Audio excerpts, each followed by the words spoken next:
The warning CVT malfunction service now in your Nissan Rogue may be pretty scary because you've certainly heard about common CVT problems and dreadfully high prices for repairs. And in fact, this message can indicate issues with the CVT transmission, but in most cases it will be something minor, not a fatal failure of the transmission when it needs replacement. First of all, I suppose you should check the DIY things that you won't need to pay anything for. For example, there are two fuses in the engine compartment fuse box that are connected with the transmission range switch and transmission control module. Those fuses may be affected by water if the lid of the fuse box is not properly closed, or the fuse box may be affected during accidents. You may just check the continuity between the two metal posts of the fuses without taking them out using a simple cheap multimeter.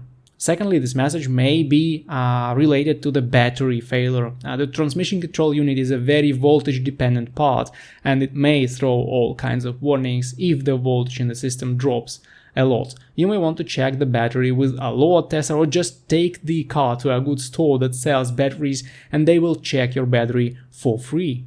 Then the next step is to read the codes. Unfortunately, a cheap scanner will not do the trick, since you need to communicate with the transmission control unit, and this is only possible with high-end scanners or dealership grade equipment. If the car is under warranty, just take it to the dealership. In other cases, you may want to find a good independent mechanic and ask them to just read the codes. Then Google the codes and see if it helps you narrow down the problem.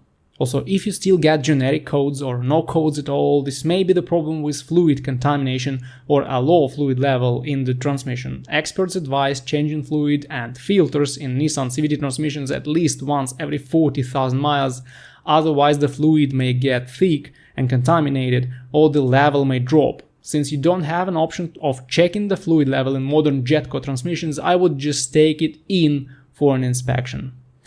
If this message indicates the death of the CVT, this usually happens after you see jerking, limp mode, RPMs flying all around the tachometer, and the car only going into reverse or only into drive. In this case, the problem is actually with the transmission, and it requires repair or more likely replacement with a very heavy bill.